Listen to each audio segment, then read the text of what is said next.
All right, hello. If we can take our seats. We good? One second. You good? Yep. All right, you're in the back if we need you. Call me, I'll be right Thanks. All right, hello. I don't have a bell. All right. Can everyone? All right, hold on. Everyone, little quiet. I don't want an echo. Thank you all for coming. Nice to see so many of you. A few others will be coming in. Some people may have to pass in the front, just the logistics of the room, so hopefully it won't disturb anyone. But thank you all for coming. We have a very distinguished guest who will talk in a few minutes. I just had a few people I wanted to recognize before we get started. So in no particular order, as I just mentioned, for those that were on the annual meeting call, we have a great board. Everybody chips in whenever they can. And in particular for this event, I wanted to thank Vanessa Eastman. Vanessa, thank you. She did a lot of the legwork, and she had the fun task of those bags you have, because you're never too old or too young for a goodie bag. It's filled with candy that was around or invented in the 20s. Milk duds, and there's even some history lesson in there on the rolled up piece of paper. And she did cookies with the facade. And for those that come to the party upstairs, she got Nick's cookies for upstairs. So you gotta work for that one a little. It's not just the presentation in and out. Thank you very much, Vanessa. I also would like Jeff Olson to stand up in the corner. Thank you, Jeff. Jeff has given over his apartment for the party after, and the weather looks like it's cooperating, so hopefully we can enjoy the terrace. You know, what's most impressive about Jeff is his wife's not here. So I'm amazed he's doing it on his own. I'm more amazed she's letting him do it on her own. If it were my apartment, my wife would have everything in cellophane. So, Jeff, thank you very much. He's new to the building last year, so thank you. And Barbara's here with her daughter. Hi. Barbara also offered up her terrace, but she's having construction done. So thank you, Barbara. But Barbara, assuming it's done in time, I'm going to put you down for the bicentennial. This is being recorded. You're on the record. Okay, thank you. We have great tenants. Several of you gave photos and histories to Gregory, who's going to speak in a few minutes. So thank you all very much. We have some people who are coming back to us that had moved out. I met somebody who was here before John Galbraith. The person before John Galbraith and Brooke were in the penthouse. So we got a whole line of, at least from the penthouse. So thank you all for coming. And we do have some royalty among us. You can define royalty in many ways, but Leslie Salmonson in the front row here, she was raised in this building with her sisters, moved out when she got married down the street, came back in 90 and has been here since 1990. Did I get that right?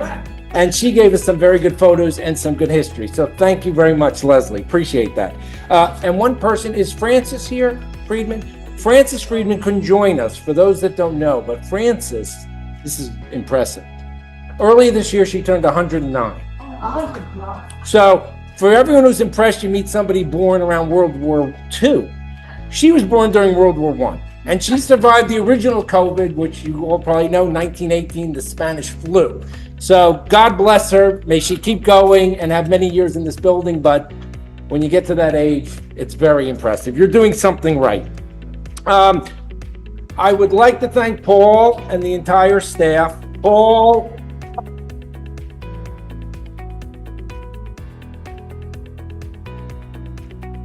He's got an early flight to New Orleans. I don't know. He's going to party like it's 1999. He deserves it. And we don't have all the staff here, but we have Sean and Patrick, who I think are 25 years? Wow. Plus, right? And they are like the royalty of the building. And I think, not all of us know each other, especially different sides of the building, but it's the staff and the employees that work here that really make it feel like community, because on the way in and way out every day, everyone knows John loves history, who loves the Premier League, who loves the Knicks, who's from Boston, Celtics fan, who we can blame for Game 3 loss. So thank you for everything you do. And next to Paul is Chris Caval from Douglas Elliman. Thank you, Chris. he has a whole great team behind him on the finance side and the management side. So thank you, Chris. Chris lets me bother him on the way in the morning, on the way home in his commute. He's got kids. He does a great job. So thank you, Chris. And I'll tell you one interesting thing. So the other thing on your chairs is a small brochure. In it is three things. One is a little history of the Roaring Twenties. You'll read about that. Mr. Dietrich will tell you a little bit more about that. There's his bio.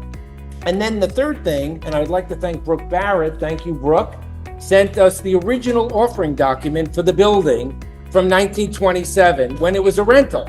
It became a co-op in the 50s. And so thank you, Brooke. And what's very interesting, and the reason I'm mentioning it now, is the managing agent for the building 100 years ago was Douglas Elliman. I think everyone deserves a watch. I've said that to Chris. 100-year relationship.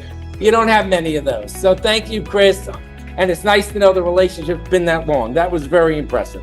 A few of the people are here. Ed Agnoli, who's our engineer and oversaw all the construction. Thank you. And Ahmed, who just joined us on the tech side, set all this up. Thank you all for doing everything that you did to make it a nice day today. So thank you very much. So I don't think I forgot anybody. If I did, you can wink to me.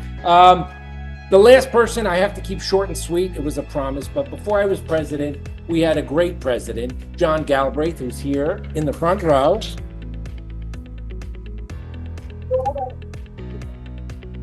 And the secret many don't know is one reason he was such a great president is because to his right is his wife, who was a president before him and taught him the ropes. So thank you to both of you for your service. We really appreciate it.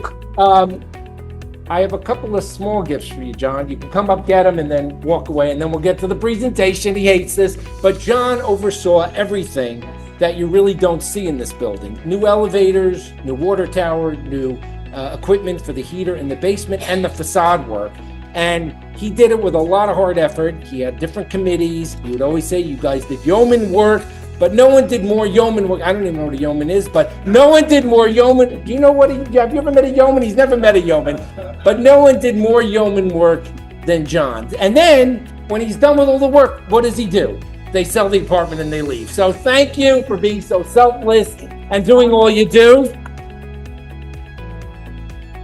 I have two small gifts for you.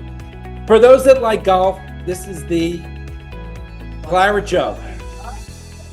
Open Champion of the Year takes place in England somewhere, or Scotland. And it says, John Galbraith, in recognition of distinguished service, President of the Board of 1016 Fifth Avenue, with gratitude for your leadership and dedication. And we were thinking of a plaque, but he's not really the best hammer person around. So this is just for a mantle, and it has the benefit you can turn it around, pretend you won some tournament, which I understand other presidents do as well. So that's for you, John. And customized golf balls that say President Emeritus. I was going to get you a dozen, but I spoke to Brooke. She said, can you make it 2 dozen so he has enough to last him through the weekend? Well, I'm not going to say anything else, but thank you very much. It was a great ride. Thank you. We love having Barbara and her family, but we miss you. Hello! We were just talking about you. All right, so last I want to just, Gregory Dietrich. I reached out to about a dozen different historians, landmark historians, and there was a very impressive group. I had gotten names from the Historical Society, Columbia, but by far, the person you're going to hear from stood out head above everybody else. Not only, Gregory, someone likes you. Not only for being the most interesting of the people I spoke to, but the most interested in doing the project. So I would like to bring Gregory out. Thank you very much. He's very busy with a lot of projects, but we're very appreciative today worked, and we planned it well enough in advance. So thank you. And last thing, the plan is, once we hear the presentation, we will bind it in a book that will be out on the coffee tables here. So you'll have the history of the building. And for those that would like a copy for their apartment, we can do that as well. So thank you very much. I'll turn it over to Gregory, and then everyone can use the service elevator, the regular elevator, to go up to Penthouse East. I wasn't expecting a heckler. Penthouse East for the party after. Any questions, we can answer them at the end. We'll let Greg get through the presentation first. And thank you again. Thank you all for coming.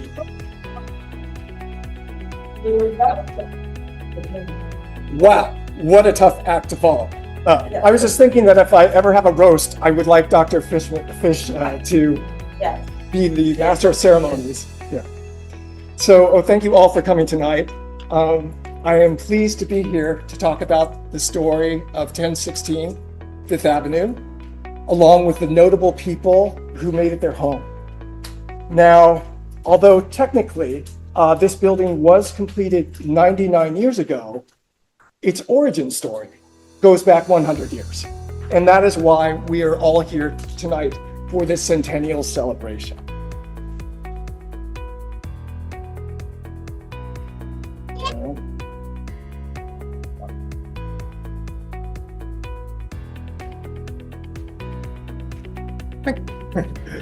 So before I get started, I would like to thank Stephen Fish, as well as Chris Cabral, Paul Anseld, as well as the entire audiovisual team who helped coordinate and plan this event. I would also like to thank past and present shareholders, Natalie Kaisis, Carol Golden, and Leslie Morgan Solmonson for sharing their memories. And a particular thank you to Leslie for digging up photos that documented her family's time in the building for 67 years. It's rather remarkable.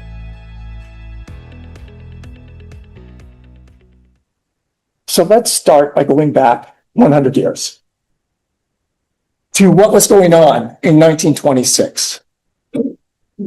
Gertrude Ederle, an American swimmer, was the first woman to swim the English Channel, beating the men's record by 2 hours. John Logie Baird, a Scot, gave the first public demonstration of his television system. What Price Glory was the box office hit of the year. Robert H. Goddard pioneered the liquid-fueled rocket. Babe Ruth broke a world record, which would be one of multiple world records he would break at the World Series against the St. Louis Cardinals by hitting 3 home runs. Violet Needley Anderson is the first African American to be admitted to practice before the U.S. Supreme Court. And Route 66 opens. And this spans from Santa Monica, California to Chicago, Illinois. What's also interesting about Route 66 is that it establishes the modern day numbering system of highways and expressways that we know today. Bye Bye Blackbird was the big hit song of the year. And locally, developer Albert Sokolsky has assembled several parcels on the southeast corner of Fifth Avenue and East 83rd Street with plans to construct a 14-story, quote, villa roof apartment at a cost of $3.3 million.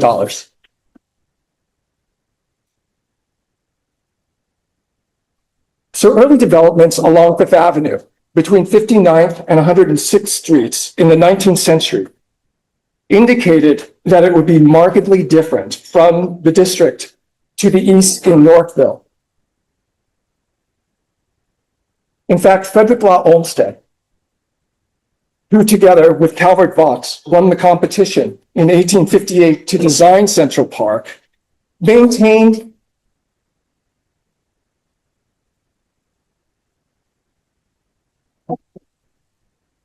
Yeah, they are. One of them. Sure. Yeah.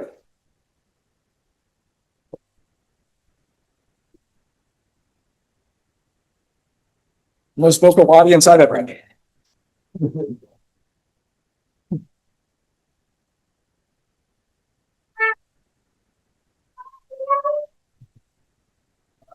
So Frederick Law Olmsted maintained that the urban park not only functioned as the lungs of the city, but also had the capacity to enhance neighboring property values. And as proof of this, he cited Birkenhead Park in Merseyside, England. So 1 year after Frederick Law Olmsted and Calvert Vaux had won that design competition, journalists and social commentators were already predicting that this section of Fifth Avenue was going to be the most fashionable residential district in the city. Although residential development along the park was slow to develop during this time, institutional development was not. By 1877, James Lennox's library had opened to the public, housed in a neo-Greek style edifice and boasting a reading room, rare book collection, and art galleries.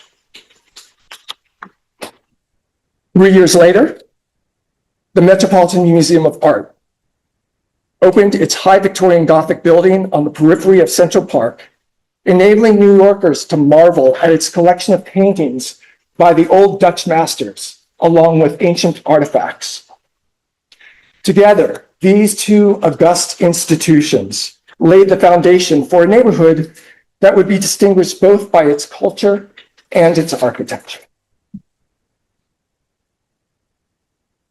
So a map from 1879 shows no development at the site of 1016 and scant development along Fifth Avenue, with concentrated development in Yorkville to the east of Fourth Avenue, housing largely working and middle-class immigrants from Germany and Eastern Europe. Starting in the 1830s, a rail line ran along Fourth Avenue, or Park as we know here, which was later augmented by two elevated rails on Second and Third Avenues, and then also augmented by a streetcar that would run along Madison Avenue. And I just wanted to note that you see this light pink triangle here, and it indicates that the property was owned by John Schermerhorn. So Schermerhorn, he lived between 1775 and 1831. His family was a prominent Dutch family who made its fortune in shipping. But in addition to that, he was a real estate investor and developer, and he acquired multiple properties throughout Manhattan and Brooklyn. By 1879, of course, his descendants would have inherited the property. 12 years later, Fifth Avenue was still not built out, though it was the subject of wild speculation. According to the designation report for the Metropolitan Museum Historic District, a parcel located at the southeast corner of 5th and East 82nd Street was sold by the city in 1866 for $61,350. In 1871, it sold for $110,000. In 1872, it sold for $225,000. This represented nearly a 400% increase in value over a 6-year period. So if you have questions about what took the development so long to happen along Fifth Avenue, if I were a property owner, I would have held on to my property too with that escalating value. So a comparison of maps from 1879 and 1911 offers some architectural context.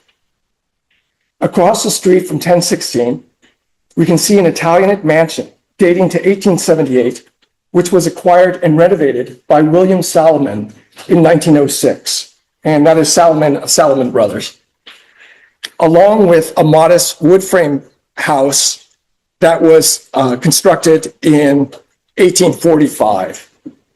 And actually, I just want to note that Salomon's renovation of his Italianate mansion was really to transform it into Gilded Age splendor, because he had an incredible art collection that he wanted to show off. I should also note that that mansion was replaced by the apartment building we see today in 1925. And the wood frame building, along with the road to the east of it, was replaced by another apartment that was built in 1955, 30 years later. So looking at the 1911 map, we can now see one of two buildings located on the site of this building, 1015 Fifth Avenue, and its twin, number 1014, which survives. So these identical townhouses were built on spec and completed in 1906. So it's notable that Fifth Avenue north of East 79th Street remained largely vacant until the late 1890s, when opulent houses like these began to be constructed. Even then, this development trend would only last until 1914, with the onset of World War I and America's eventual entry into that war.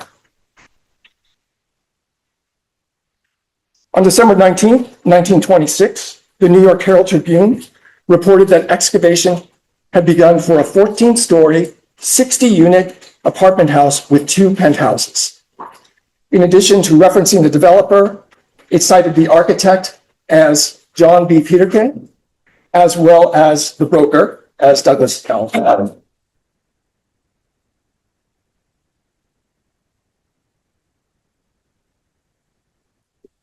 So who was John B. Peterkin? John Boddington Peterkin was born in Northwich, England, and upon moving to the US, attended the University of Pennsylvania, where he attained a degree in special studies in 1906. Must be a recurring year for some reason, 1906. He was initially a partner in the firm of Shape, Breedy, and Peterkin before launching his own practice in 1925. A registered architect in New York and New Jersey, he designed office buildings, apartment buildings, tenements, and hotels, as well as small and large transit-related facilities. He later served as a consulting architect to the Triborough Bridge and Tunnel Authority and the New York State Power Authority. So Peterkin's work on the George Washington Hotel, which I think many of you may be familiar, this is between 23rd and 24th on Lex, right? Was so successful that the hotel owners invited him back to design a restaurant and bar interior along with a bar extension later on in that year, which was 1936. So I only highlight this because clearly this was an architect who had a lot of fluency and expertise in interiors. So I think it's significant that they wanted him back. Regarding the airlines terminals that you see here, so these were essentially to facilitate New Yorkers' air travel through ticketing, baggage check, as well as being able to board buses to regional airports. You may know a couple of these as well. Now I have to say, as a preservationist, there wasn't a lot of love lost when we lost the New York Coliseum, replaced now by the Time Warner Center. However, there were some that were fighting the good fight. And then we've got the Ciccone Mobile Building, in which Peterkin was a consulting architect. And the lead architect was Harrison and Abramovitz, who really were very prolific with respect to corporate office design in the city, as well as designing Philharmonic Hall, now David Geffen Hall at Lincoln Center. They also did some buildings at Columbia, the School of International Public Affairs, and the law school there as well.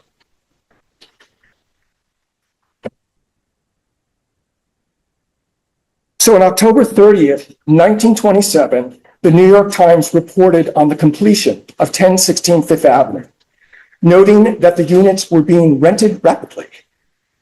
This time, both Albert Sikulski and his brother Irving were credited as developers.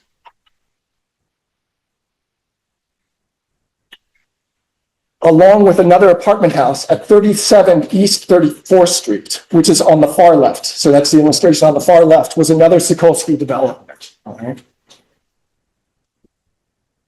Albert himself also lived nearby. He was on the southeast corner of 95th Street in a luxury apartment house that he developed.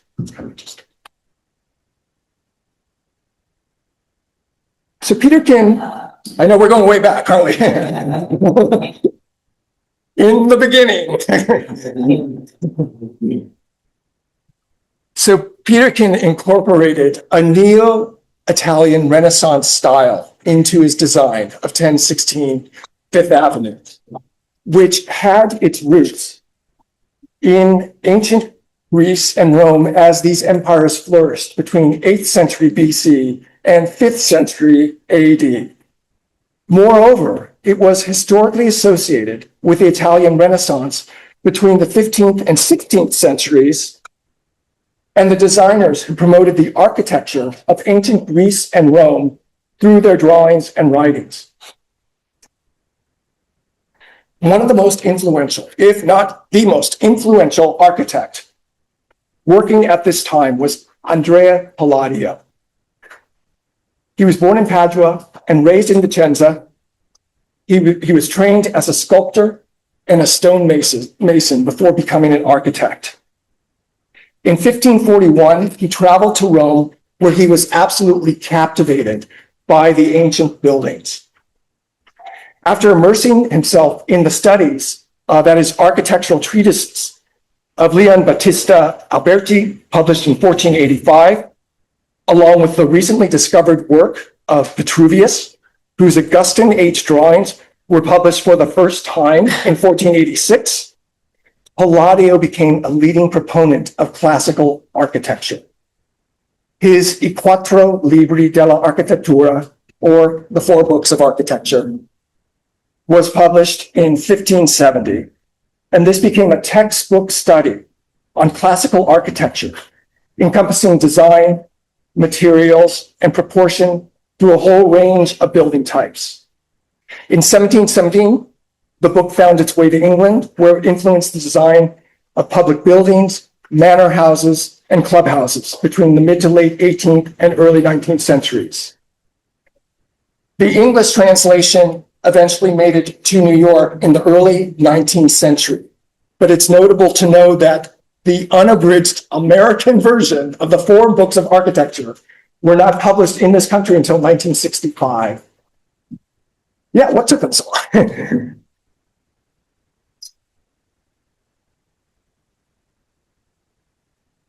So one of the country's leading architecture firms, McKim, Mead & Wright, employed the Italian Renaissance revival style in a host of commissions in New York and elsewhere during the 19th century that received national attention by virtue of the firm's reputation, the project's locations, as well as the coverage in the trade journals. Before this time, the Italianate style could be found in a department store, store and loft buildings, as well as row houses, townhouses, and mansions. Now, for any of you who care to venture to another neighborhood to see examples, New York has excellent examples of these early Italianate buildings. That department store was the A.T. Stewart store, which was stood on the corner of Broadway and Chambers Street. Still stands today. Heavily expanded, somewhat modified, but you can see that Renaissance revival architecture in that building. And then with respect to the store and loft buildings, Tribeca has 5 historic districts. Check any one of them out and you will see these store and loft buildings in the Italian style.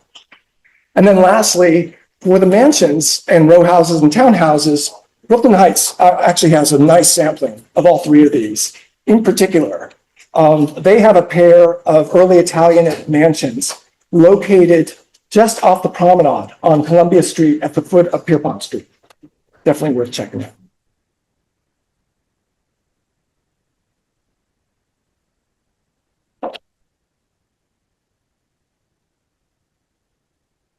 Perhaps the most influential in promoting Italian Renaissance architect to American audiences was the World Columbian Exposition of 1893. whose designers sought to remake the American city based on the great cities of Western Europe.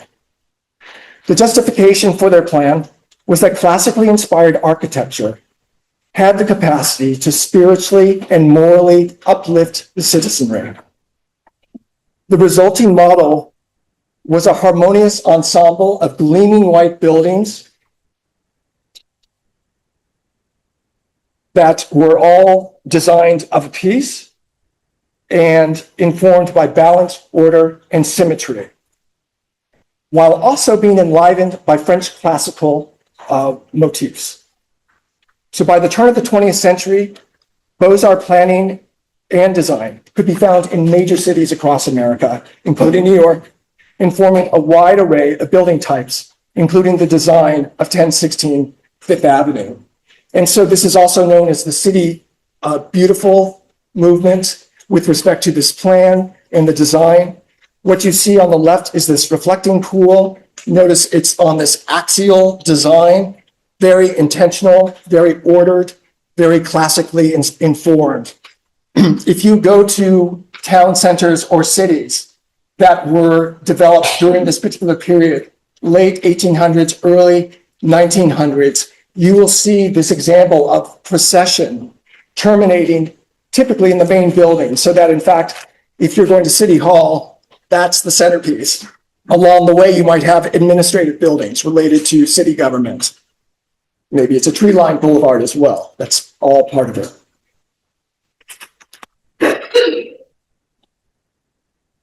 "998 Fifth Avenue has generally been acknowledged as the model for the luxury apartment high-rise in New York.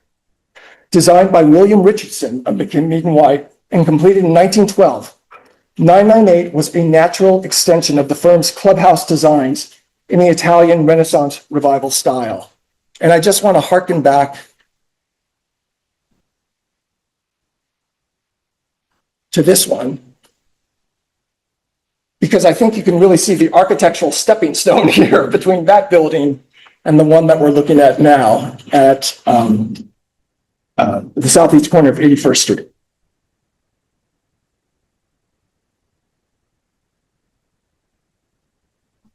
Prior to its development, upper-class New Yorkers had resisted the idea of communal living, despite acceptance among the upper middle class by this time. In fact, the first tenant to sign a lease in this building was Elihu Root, a lawyer who had served as the U.S. Attorney to the Southern District, a U.S. Senator, Secretary of State, and Secretary of War under two different administrations. Alternately, he wasn't holding both titles with both, but just to say, talk about elder statesmen, right? However, what clinched it for Senator Root was the fact that he got a discount of $10,000 a year on rent from the asking rent of $25,000 per year. So once he had signed the lease, the others lined up, and the building was fully rented by the time it opened.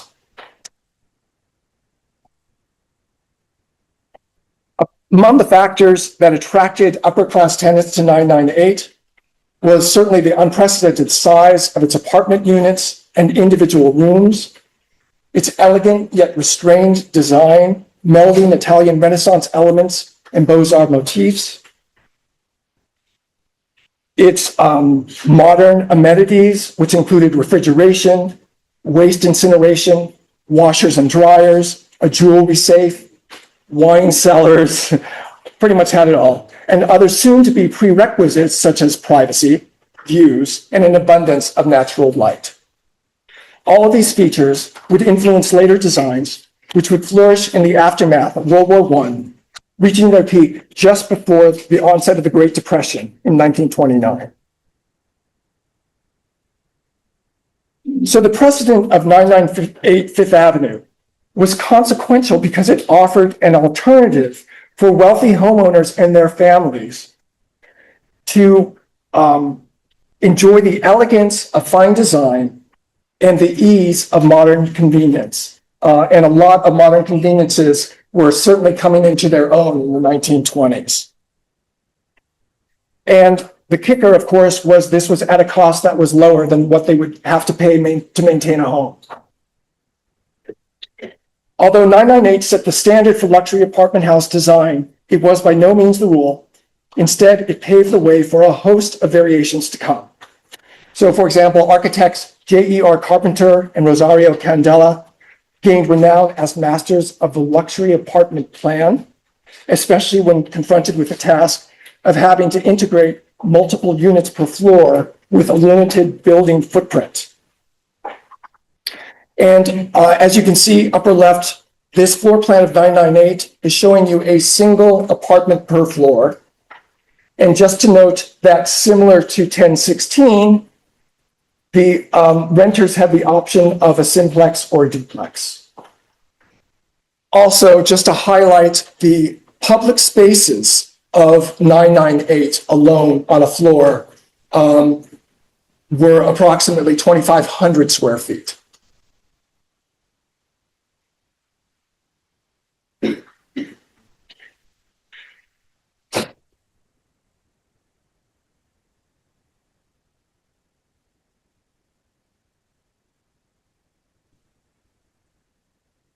Like the majority of luxury apartment house developers working in the aftermath of 998, Albert and Irving Sokolsky's objective for 1016 Fifth Avenue was to assemble as many parcels as possible and devise a means of capturing their highest and best use. This would be accomplished by maximizing the number of units per floor and the number of overall building units, while also meeting the expectations of a discriminating clientele set by the standard of 998. Following the path that had been laid by the opening of 998 Fifth Avenue, 1016 opened in the fall of 1927, and I believe it was September to be exact, boasting many of the Italian Renaissance and Beaux-Arts inspired elements found in Richardson's design.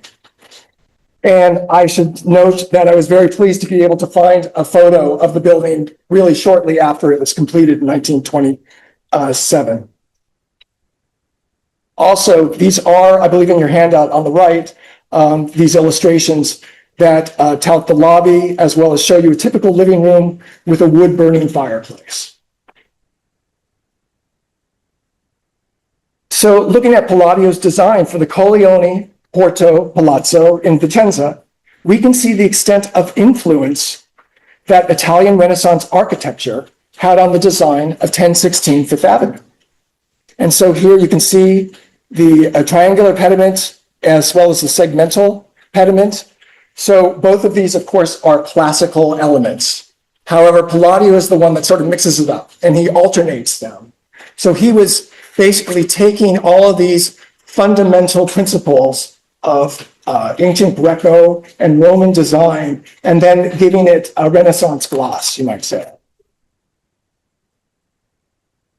Here you can also see this incorporation of these window surrounds. Now, if a window surround has a projecting and recess profile, we would call that a molded surround. I'm sure you're all familiar with door and window moldings as well. And then we've got the balustrade and the balusters. Of course, that is a classically inspired element. We've also got this keystone with the mascaron or mask.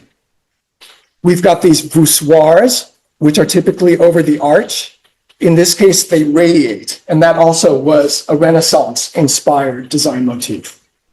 And then we can see the whole base of the building has a real block-like form. Now, interesting to note that originally in ancient Greece and Rome, that these would have been actual blocks. But by the time it's translated into 20th century construction, these are large stone slabs that have then been routed to look like blocks, but they're actually stones, large slabs.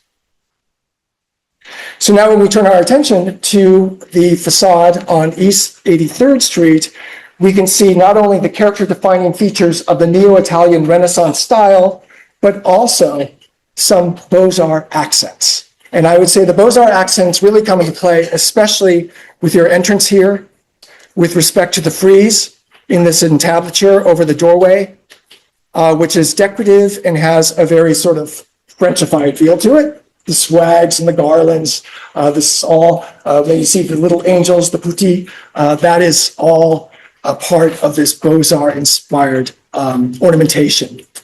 And then looking up at the uppermost roof with the cornice, you can see the brackets, the egg and dart molding, which actually is a classical element as well, and the dentils or denticulation, which are sort of those small blocks. Then looking down on the second and third floors, we have the keystone with the mascaron, and then again, the radiating voussoirs, and then you get a better close-up actually of those spandrels. Also, here is the pilaster, which we would say is fluted because it has this sort of crenellated front. And then you see also up here, there's this Corinthian capital. Moving along to Fifth Avenue, we can also see a bit of Beaux-Arts in motifs with the cartouches in the uppermost floors. And then you've also got, once again, these decorative spandrels, and then all these other elements I referenced before, the segmental arched pediment, the balustrade, as well as the window surround molded, and this rusticated base here. Mass marketing for 1016 Fifth Avenue was primarily focused on two aspects: size of available units and location. Perhaps owing to the extent of demand in 1927 on this stretch of the avenue, ads touted the only 7 and 9 room apartments available in a building so far south on the avenue, while only giving a passing nod to the amenities. In this case, glass enclosed showers. Must have been a big deal. I don't know. Targeted marketing through the broker's rental brochure, which is what you have in your handouts there, also highlighted size and location, while also citing the extensive use of walnut and quartered oak in the public areas and public rooms of individual units. In addition, the brochure highlighted the seamless separation of public, domestic, and servant spaces, so as to allow for maximum efficiency and privacy. And this is the type of layout for which those architects, Carpenter and Candela, have been celebrated. So I would say that this was definitely what one would call a character-defining feature of an interior of an apartment for the luxury apartment house. This idea of having separation between public space, that is the entertaining spaces, the private domestic space, bedrooms, bathrooms, boudoirs, closets, and the servant spaces, servants' rooms, but also the kitchen and the pantry. All of them easily connected, seamlessly, but also allowing for privacy, actually on all three users. So very important and such an innovation. Like the mass marketing campaign, the rental brochure only alluded to the subject of amenities, stating in appointments as well as in design, it carries forward the standards of excellence, comfort, and service. The emissions suggest that by 1927, prospective renters came with expectations of a fully outfitted building that would be confirmed upon inspection in advance of signing any lease.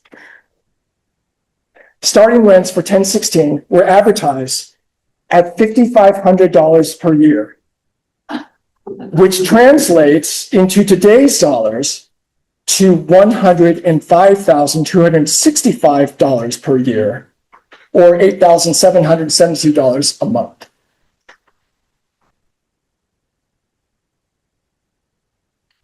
Since its opening, 1016 Fifth Avenue has housed a variety of accomplished individuals hailing from various parts of the world. So for our purposes, I have divided them into two categories: those who lived here anytime between 1927 and 1959, when it served as a rental property, and those who lived here between 1959 and the present, when it became co-op. I should note that this list is not comprehensive, so if you know of other famous people that were in this building that I did not reference, that's why. And also present shareholders have not been evaluated. Just say that now. We do have one that I'm going to talk about who is still living, but not in the building. Okay. And it is based on information that was gleaned from US Census data between 1930 and 1950, newspaper articles, as well as shareholder interviews.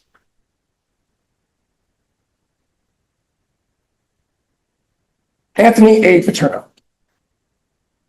Anthony Paterno was an independent builder apart from his brothers, whose firm was known as the Paterno Brothers. Anthony, like his brothers, was involved in the construction of multiple multifamily units, dwellings on the Upper East and Upper West sides of Manhattan during the early to mid 20th century. And these guys were in it. I mean, they were in deep because they were doing middle class, upper middle class, and luxury apartment house construction. Bertram M. Newhouse was a prominent art dealer who the New York Times, upon his death in 1982, called him the Dean of American Art Collectors. He maintained art galleries here in New York and in Los Angeles, and assisted art museums in building their collections, such as the Samuel Kress and National Gallery of Arts, Metropolitan Museum of Art, and the Kimball Art Museum. Do I really need to say anything? I have to tell you, this was actually quite a bit of fun to just understand a little bit more about Harry Winston. When he was 12 years old, he bought a greenstone from a pawn shop for 25 cents. And the next day sold it for $800,000. It was actually an emerald. I mean, how he had that eye at that age. Harry Winston, according to Life magazine in 1952, had the second largest collection of jewels in the world after the British monarchy.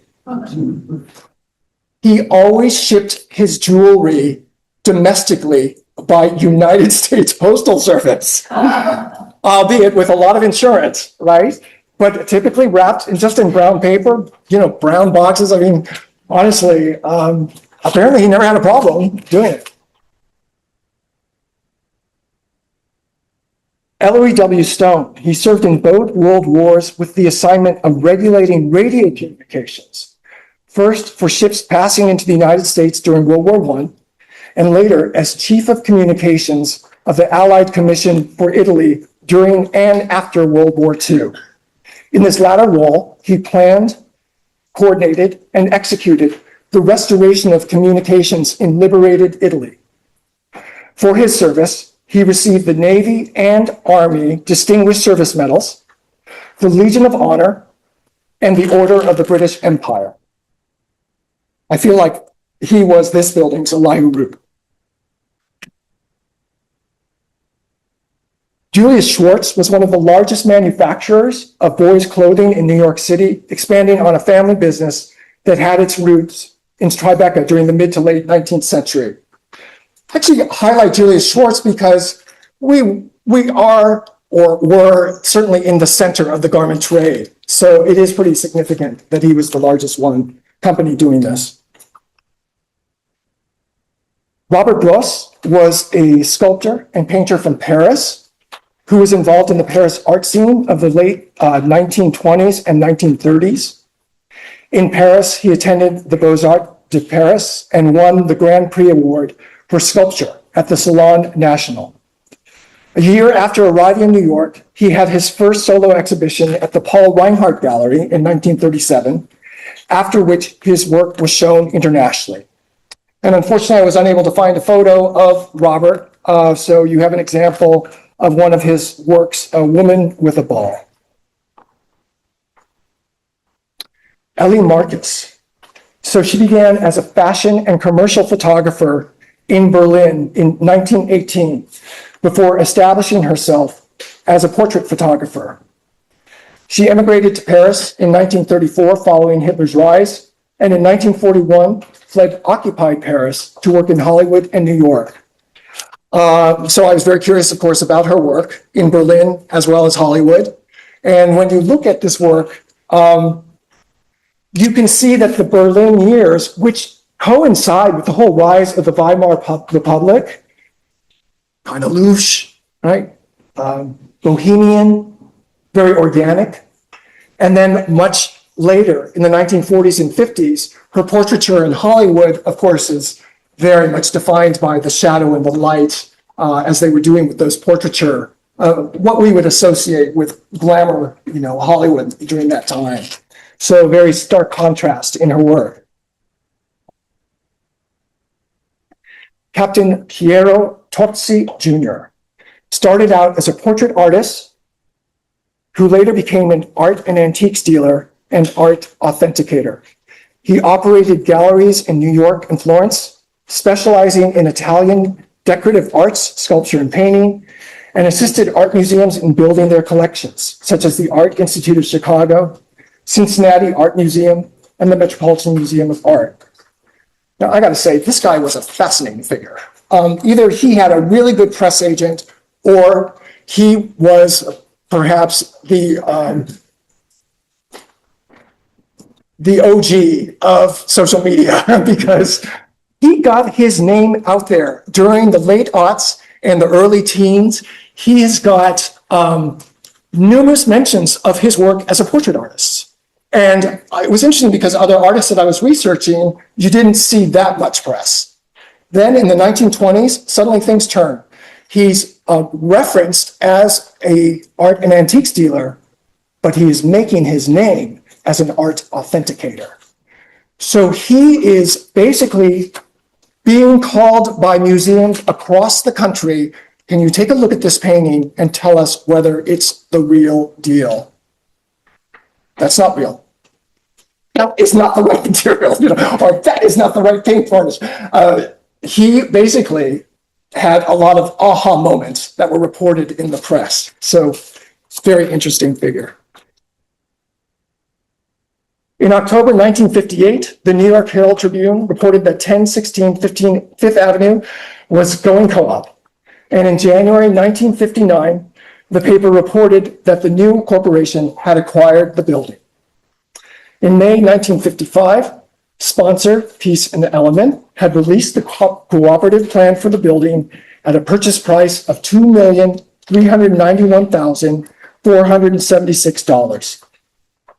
As detailed in the plan, the building contained 54 apartments with 404 rooms, a superintendent's apartment, and 6 doctor's offices with 31 rooms. A total of 37,000 shares were to be allocated to shareholders based on unit size at $6.40 per share, roughly $73 per share in today's dollars.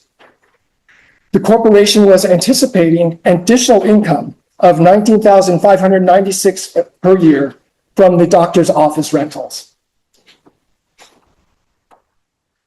And tonight, I am pleased to report that we have a shareholder in attendance whose parents were among the first to buy into the building, and that is Leslie Morgan Solmonson, who, did she step out? I think she stepped out. Okay. Glad it's being recorded. So these are her parents, of course, in that year, 1959, in front of the Met. Very happy new shareholders. And it also bears noting, as Stephen already noted, that Leslie raised her family here as well.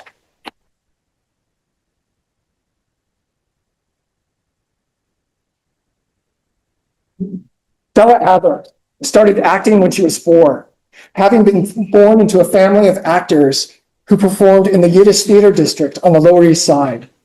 She was later influenced by Konstantin Stanislavski and became a member of 2 acting troupes, including the Group Theater, co-founded by Harold Clurman, who she would later marry and lived here. Adler acted on stage and in films between 1926 and 1961 and established the Stella Adler Conservatory of Theater in 1949, where she continued to teach acting to some of the world's most renowned actors well after her retirement from acting. As noted, Harold Clurman co-founded the Group Theater, which was active between 1931 and 1941. He was a Tony-nominated director and served as drama critic for The New Republic and The Nation. And he also wrote multiple books on theater as well as his own memoirs.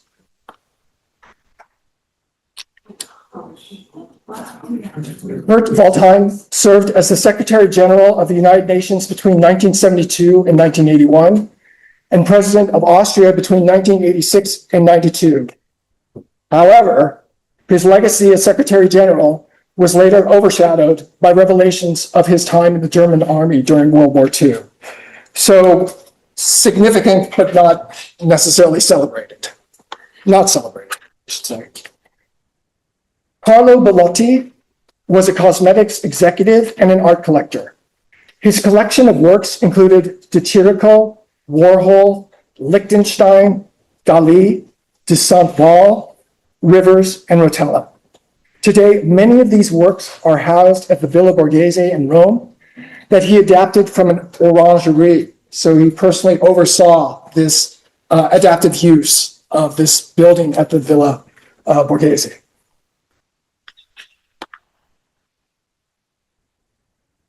Louise Sunshine, still alive, had a career spanning politics, state authorities, and real estate development.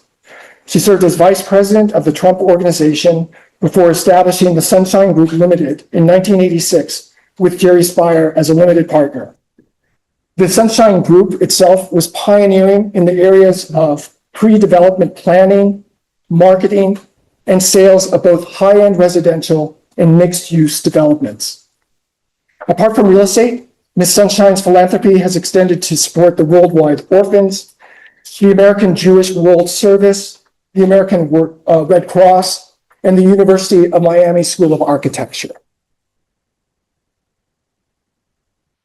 Maxwell Arnold Crindler, or Mac, originally worked for his brother Jack and cousin Charlie at the duo's Punching Club after he graduated from St. John's University in 1929. During World War II, he served in the U.S. Air Force and then as a reservist for a decade afterward. Between 1947 and 1955, he served as president of the 21 Club, which was Jack and Charlie's renowned follow-up to the Punch-In.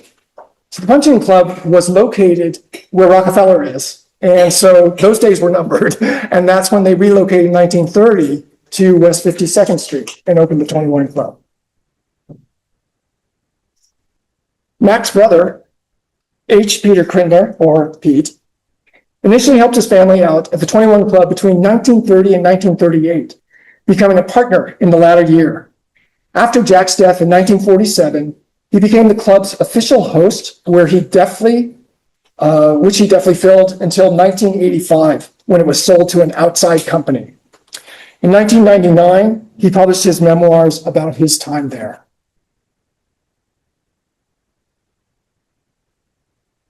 Rafael Vignoli was initially part of a team of associate architects based in Buenos Aires in 1964 that became one of the largest design firms in South America by the time he left it in 1978.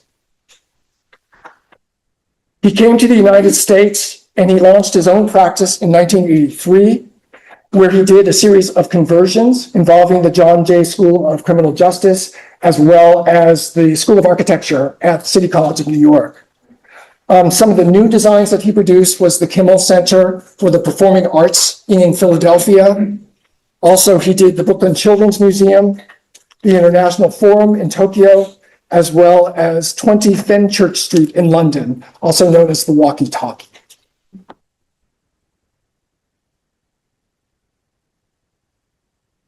Sam Zell was a billionaire entrepreneur who made his fortune off acquiring distressed properties and companies, turning them around, and then selling them off for profit. He was also an innovator in advocating for transparency, predictability, and accountability in real estate investment trusts. In addition to being a successful businessman, he was a philanthropist who funded initiatives related to education, the arts, alleviating poverty, and a number of Jewish causes.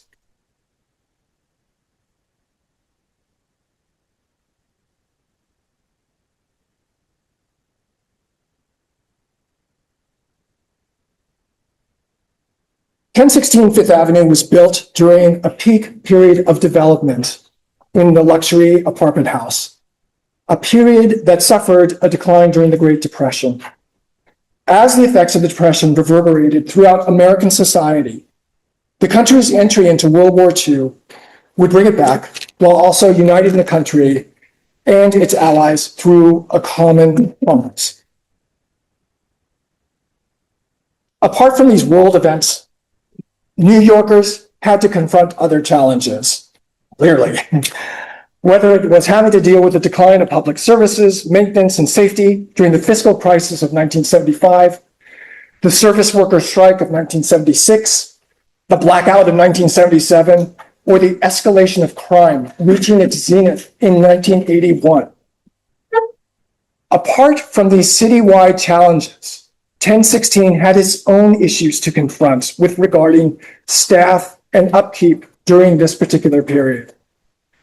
For example, the citywide service workers' strike of 1976 compelled shareholders to volunteer their time to fill the void, working 3 hours a day, every other day, to help out with security, elevator service, and sanitation.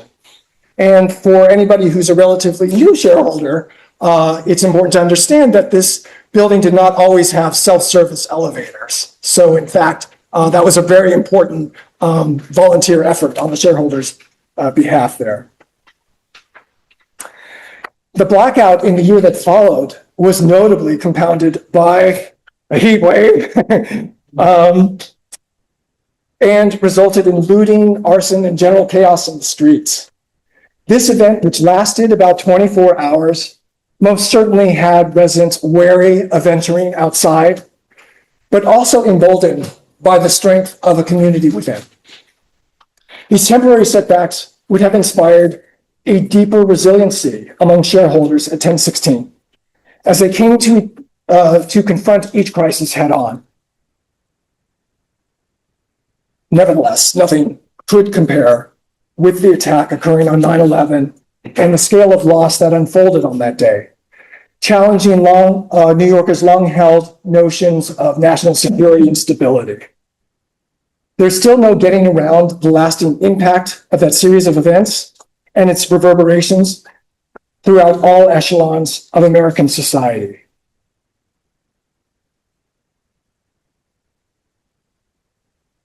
And yet here we are all tonight, gathering 100 years after the inception of this building, witness to a series of transformations, such as the restoration of this exquisite interior, the restoration of the limestone cladding and ornamentation on the building's facades, capital projects, which we just heard a wonderful list of with respect to the boiler, the water tank, new roof, I believe, also new roof. Or, again, from the preservationist side of me, the rehabilitation of those exquisite elevator cabs. And honestly, hearing from Leslie about sort of the darker time during this period's history in terms of maintenance and such, it is remarkable that they have survived, and they are just stunning. And I've seen a lot of cabs, I gotta say, in my work. And then also, of course, more recently, the renovation of the gym. So this is a lot. But even beyond the footprint of this building, the remarkable transformation of Central Park from a distressed and derelict urban park into a national oasis for nature exploration, recreation, and taking in artistic design. Or the Metropolitan Museum of Art, with its ever-evolving collection of art, cutting-edge curation, and its succession of gallery space, all with the intent of making museum-going experiences accessible to a wider audience.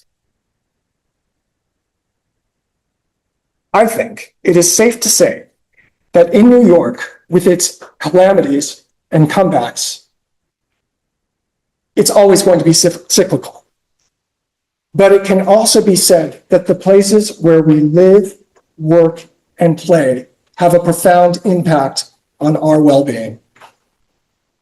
And it bears noting that even in the darkest of times, one can find refuge in a place or a city that just keeps transforming.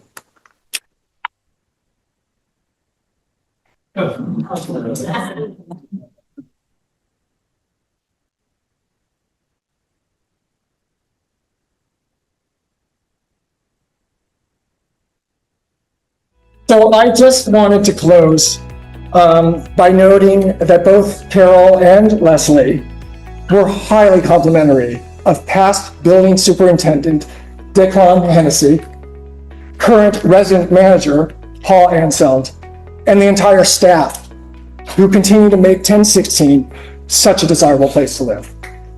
Leslie remarked that the doorman here will run halfway down the block to help you with a package when you are in need of help.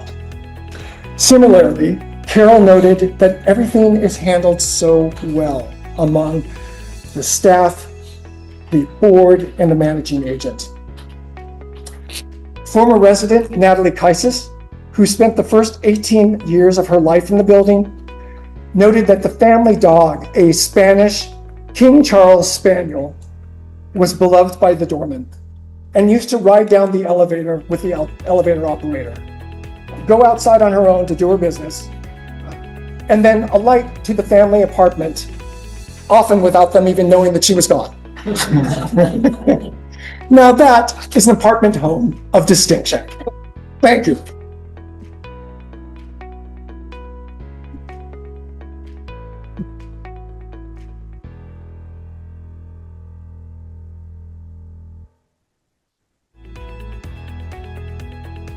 So I would be happy to take any questions. We have any? Such a great job. Really covered. Oh, thank you so much. So,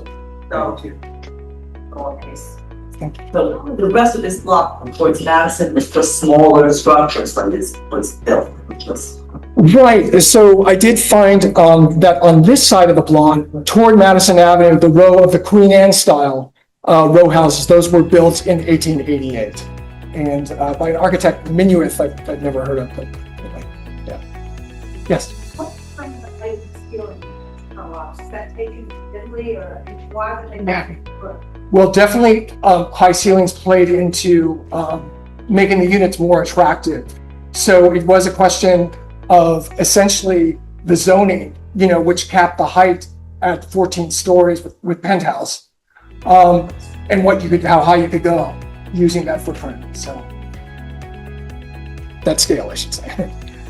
Yes. I missed the early part of the presentation. What was the total cost of construction of the building in 1927? I was not able to find out what that was, and I thought there would be some sort of article. So all we have to go on was that the developer initially invested $3.3 million in the acquisition of the properties and the construction of the building, but it wasn't itemized, unfortunately.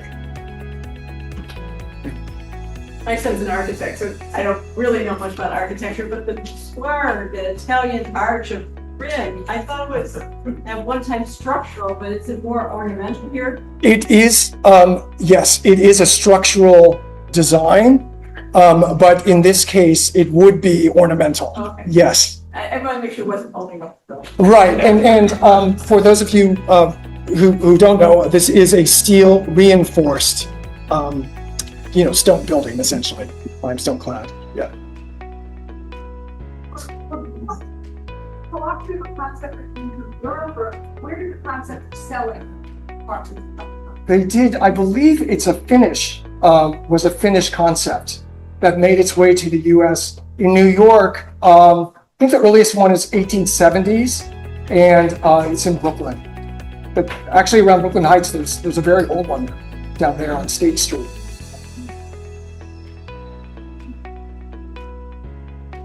Anyone else? Yes. Just a matter of interest, but comparing these things. Even when the Hope Diamond was sent to New York from the Smithsonian in 1958, it was put in a brown paper wrapped box insured for $1 million.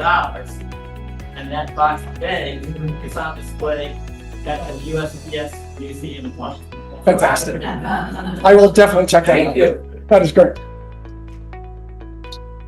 Anybody else? All right, well, thank you so much for that. I just want to say that I think you have a lot to celebrate, and you know that you have a very capable board president here. My word. He was on it. Thank you so much. That was great, very, so let's head upstairs and out east, you can take the service or the regular elevator. Thank you very much. Pleasure. They asked the chairman.